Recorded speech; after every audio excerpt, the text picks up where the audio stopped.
Hi, അസ്സലാമലൈക്കും. പുതിയൊരു വീഡിയോയിലേക്ക് എല്ലാവർക്കും സ്വാഗതം. 2 ദിവസമായി വീഡിയോ ഇട്ടിട്ട് നമ്മള് എന്താ പറയാ, മനസ്സൊക്കെ ചത്തിരിക്കുകയാണ്.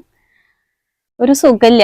നമുക്ക് പെരുന്നാളൊക്കെ ആയി കഴിഞ്ഞാ ഹജ്ജ് പെരുന്നാളായ പ്രത്യേകിച്ച് മനസ്സിലൊക്കെ ഭയങ്കര വിഷമാവും. അത് എന്താ കാരണം എന്ന് വെച്ച് കഴിഞ്ഞാല്, എന്താ കാരണം കുഞ്ഞോ? ഉപ്പ മരിച്ചു. എൻ്റെ ഉപ്പ മരിച്ചിട്ട് ഹജ്ജ് പെരുന്നാളിന്റെ ഒരു തലേ ദിവസമാണ് മരിച്ചത്. എത്ര വർഷം, 17-18 വർഷത്തോളം ആയിട്ടുണ്ടാവും. 17 വർഷമായിട്ടുണ്ടാവും മരിച്ചിട്ട്. അപ്പോൾ ആ സമയത്താണ് മരിച്ചത്. അപ്പോൾ നമുക്ക് ഹജ്ജ് പെരുന്നാൾ വരിക എന്ന് പറഞ്ഞു കഴിഞ്ഞാൽ നമുക്ക് ഭയങ്കര വിഷമാ. അത് ആ സമയത്ത് എവിടുന്നാന്നറിയില്ല, അങ്ങനെ ഒരു സങ്കടം വരും. പിന്നെ അതൊന്ന്, പിന്നെ നമ്മുടെ കുവൈറ്റിലുള്ള മരണം നിങ്ങളെല്ലാവരും കണ്ടിട്ടുണ്ടാവും എന്ന് വിചാരിക്കുന്നു. വീഡിയോ എന്താ പറയുക, സോഷ്യൽ മീഡിയയിലും പിന്നെ TV-യിലും പത്രത്തിലും ഒക്കെ ഉണ്ടായിരുന്നു. എല്ലാവരും അറിഞ്ഞിട്ടുണ്ടാവും. അത് വല്ലാത്തൊരു കഷ്ടായില്ലേ. അതൊക്കെ കൂടി കണ്ടപ്പോഴും പിന്നെ അവരുടെ എന്താ പറയുക, നാട്ടിലേക്ക് അവരെ കൊണ്ടുവന്നിട്ടുള്ള അവസ്ഥകളും ഒക്കെ ഇരുന്ന് കാണും. പക്ഷെ അങ്ങനെ കണ്ടു കഴിഞ്ഞാൽ താങ്ങാനുള്ള മനസ്സൊന്നും ഇല്ല. എന്നാലും എല്ലാം ഇരുന്ന് കാണും. എന്നാ അങ്ങനത്തെ ഒരു കാണാതിരുന്നാൽ മതി. പക്ഷെ അവരുടെ കരച്ചിലും വീഴ്ചിലും എല്ലാം കണ്ടിട്ട് എനിക്കും കൂടി ഭയങ്കര സങ്കടമായിട്ടാ. എന്താ ചെയ്യാലേ, എത്ര സ്വപ്നങ്ങളും ആഗ്രഹങ്ങളൊക്കെ ആയിട്ടാണ് ഗൾഫിലേക്ക് ഓരോരുത്തരും കയറി പോണിച്ചിട്ടാ. അതെല്ലാം ഒരു നിമിഷം കൊണ്ട് ഒക്കെ തകർന്നു പോയി. അപ്പൊ അവരുടെ വീട്ടിലുള്ള ഒരവസ്ഥ, അവരുടെ മക്കളുടെ അവസ്ഥ, അവരുടെ അച്ഛൻ്റെ അമ്മയുടെ ഒക്കെ അവസ്ഥ എന്തായിരിക്കും? അതൊക്കെ ആലോചിച്ചിട്ട് ഭയങ്കര സങ്കടമാണ്. അപ്പൊ അതുകൊണ്ട് ഞാൻ 2 ദിവസം എനിക്ക് വീഡിയോ ഇടാൻ തന്നെ തോന്നുന്നുണ്ടായിരുന്നില്ല. എന്താന്ന് അറിയില്ല, ഒരു മനസ്സിനൊന്നും ഒരു സുഖം ഉണ്ടായിരുന്നില്ല വീഡിയോ ഇടാൻ വേണ്ടിയിട്ട്. അത് കാരണമാണ് ഞാൻ 2 ദിവസം വീഡിയോ ഒന്നും ഇടാതിരുന്നത് കേട്ടോ. പിന്നെ നമ്മുടെ കമന്റിൽ ഒരു കുട്ടി ഒരു കമന്റ് അയച്ചിട്ടുണ്ടായിരുന്നു. എന്താ പറയാ, നമ്മുടെ സ്ഥിരം സബ്സ്ക്രൈബറാണ്, നമ്മുടെ വീഡിയോ സ്ഥിരമായിട്ട് കാണുന്നതാണ്. അപ്പോൾ ആള് മെസ്സേജ് അയച്ചു, അവരുടെ ഉപ്പ മരിച്ചു 2-3 ദിവസം മുന്നേ. ഓട്ടോ ഡ്രൈവർ ആയിരുന്നു. ഓട്ടോറിക്ഷ ഓടിച്ച് വന്ന് വീട്ടിൽ രാത്രിയാകുമ്പോൾ വന്ന് ഭക്ഷണമൊക്കെ കഴിച്ച്, കുളിയൊക്കെ കഴിഞ്ഞ് ഭക്ഷണമൊക്കെ കഴിച്ച് കിടന്നതായിരുന്നു. അത്ര ഒരു പ്രശ്നം ഉണ്ടായിരുന്നില്ല. പെട്ടെന്ന് തന്നെ ഒരു നെഞ്ചുവേദന വന്നു, അങ്ങനെ ആളും മരിച്ചു. അപ്പൊ ആ കുട്ടി ഭയങ്കര സങ്കടത്തോട് കൂടിയിട്ടാണ് നമുക്ക് കമന്റ് അയച്ചിട്ടുണ്ടായിരുന്നത്. അവരുടെ സങ്കടം അതൊക്കെ അനുഭവിച്ചവർക്കറിയാലോ. ഉപ്പില്ലാത്തൊരു വീട് എന്ന് പറഞ്ഞു കഴിഞ്ഞാൽ അത് എന്താ പറയാ, ഭയങ്കര കഷ്ടാ. അതുപോലെ തന്നെ ഉപ്പില്ലാതെ വളരുക എന്ന് പറഞ്ഞാലും അതും ഭയങ്കര കഷ്ടാ. എന്താ ഉമ്മ ഉണ്ട്, പക്ഷെ ഉപ്പ ഇല്ല എന്ന് പറഞ്ഞു കഴിഞ്ഞാൽ ഭയങ്കര നമുക്കൊരു വേദനയാണത്. ഉമ്മ ഇല്ലാണ്ടായാലും ഉപ്പ ഇല്ലാണ്ടായാലും ഒക്കെ അങ്ങനെ തന്നെയാണ്. പക്ഷെ അവരൊക്കെ ഇല്ലാണ്ടാവുമ്പോഴാണ് നമുക്ക് അതിന്റെ വില അറിയുള്ളൂ. നമ്മൾക്ക് അതിന്റെ വിഷമങ്ങൾ അറിയണമെങ്കിൽ അത് അനുഭവിച്ചാൽ മാത്രമേ അറിയുള്ളൂ. അപ്പൊ അതൊക്കെ കൊണ്ട് ഞാന് സത്യം പറഞ്ഞു കഴിഞ്ഞാൽ ഇന്നലെ ഒന്നും വീഡിയോ ഇട്ടില്ല.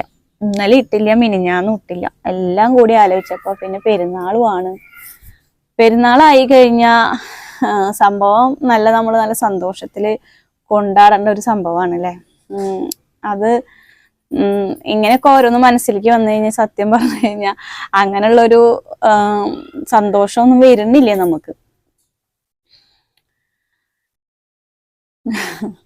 ഇന്ന് എൻ്റെ ഉപ്പാടെ ആണ്ടാണ്. ഇന്ന് എന്താ പറയാ, ഞങ്ങൾ അങ്ങോട്ട് പോവും കുറച്ച് കഴിഞ്ഞാൽ. പണികളൊന്നും കഴിഞ്ഞിട്ടില്ല, പണികളൊക്കെ ഇന്ന് നോമ്പല്ലേ. അപ്പോൾ നോമ്പ് തുറക്കുന്ന സമയത്താണ് മൗലൂദിന്റെ മഗ്‌രിബിന് മുന്നേ മൗലൂദ് ഉണ്ടാവും. ആ സമയത്താണ് മൗലൂദൊക്കെ വെച്ചേക്കണത്. പിന്നെ അങ്ങോട്ട് കുറച്ച് കഴിഞ്ഞാൽ അങ്ങോട്ട് പോകണം വീട്ടിലേക്ക്. പണികളൊന്നും കഴിഞ്ഞിട്ടില്ല, പണികളൊക്കെ കഴിഞ്ഞിട്ട് വേണം പോണെങ്കിൽ. ഇന്ന് ഞാൻ എന്താ പറയാ, അവർക്കൊന്നും മദ്രസയും സ്കൂളൊന്നും ഇല്ലാത്തതുകൊണ്ടും വലിയ പ്രത്യേകിച്ച് അടുക്കളപ്പണിയൊന്നും ഇല്ലാത്തതുകൊണ്ടും കുറച്ച് നേരം കിടന്നു. അത് കാരണം കുറച്ച് നേരമായിട്ടുള്ളൂ അങ്ങനെ എണീറ്റിട്ട്. അപ്പോൾ അത് കാരണം ഇപ്പം ഞാൻ വീഡിയോ എടുക്കാൻ വിചാരിച്ചു. ഇനിയിപ്പോൾ വീട്ടിൽ പോയി കഴിഞ്ഞാൽ വീഡിയോ ഇടാനോ അപ്ലോഡ് ചെയ്യാനോ ഒന്നിനും പറ്റില്ല. അപ്പം എല്ലാവരും എനിക്ക് എന്താ പറയാനുള്ളത് വെച്ചെങ്കിൽ, എല്ലാവരും എൻ്റെ ഉപ്പാക്ക് വേണ്ടിയിട്ട് ദുആ ചെയ്യണം. ആരുടെ ദുആ സ്വീകരിക്കുക എന്ന് പറയാൻ പറ്റില്ലല്ലോ. അപ്പോൾ എല്ലാവരും എൻ്റെ ഉപ്പാക്ക് വേണ്ടി ദുആ ചെയ്യുക. പിന്നെ നമ്മുടെ ആ സബ്സ്ക്രൈബർ ഉണ്ടല്ലോ, അവരുടെ ഉപ്പ നാള് ഒരാഴ്ച ആയിട്ടുള്ളൂ മരിച്ചിട്ട്. അവർക്ക് വേണ്ടിയിട്ടും എല്ലാവരും ദുആ ചെയ്യണം. പ്രത്യേകം പറഞ്ഞിട്ടുണ്ടായിരുന്നു നമ്മുടെ സബ്സ്ക്രൈബേഴ്സിനോട്, എല്ലാവരോടും പറയണം എന്ന് പറഞ്ഞിട്ടുണ്ടായിരുന്നു. അപ്പോൾ എല്ലാവരും അവരുടെ ആ ഉപ്പാക്ക് വേണ്ടിയിട്ടും ദുആയിൽ ഉൾപ്പെടുത്തുക. എന്നൊരു നല്ല ദിവസമാണ്. എല്ലാവരും എൻ്റെ ഉപ്പാക്കും ആ കുട്ടിയുടെ ഉപ്പാക്കും മരിച്ചുപോയ എല്ലാവർക്കും വേണ്ടിയിട്ട് ദുആയിലൊന്ന് ഉൾപ്പെടുത്തുക കേട്ടോ. പിന്നെ നമ്മുടെ കുവൈറ്റിലുള്ള മരണം, അവരുടെ ഒരു കുടുംബത്തിലുള്ള അവർക്കൊക്കെ ഒന്ന് ക്ഷമ കിട്ടാനും മനസ്സിലൊരു സമാധാനം കിട്ടാനും നമുക്ക് വേണ്ടിയിട്ട് നമുക്ക് എല്ലാവർക്കും ദുആ ചെയ്യാം. അതിലേ നമുക്ക് ചെയ്യാൻ പറ്റുള്ളൂ. അപ്പോൾ ഇതൊക്കെ ഒന്ന് പറയാം എന്ന് വിചാരിച്ചിട്ടാണ് വന്നത്. ഞാൻ 10-17 വർഷം മുന്നേ ഒരു ഹജ്ജ് പെരുന്നാളിൻ്റെ തലേ ദിവസം സുബഹി വാങ്ങി കൊടുക്കുമ്പോൾ എൻ്റെ ഉപ്പ മരിക്കുകയാണ്. ആ അവസ്ഥ, ആ ഒക്കെ ഒരു ചിന്തയാണ് നമ്മുടെ മനസ്സിലേക്ക് ആ സമയമാകുമ്പോൾ വരിക.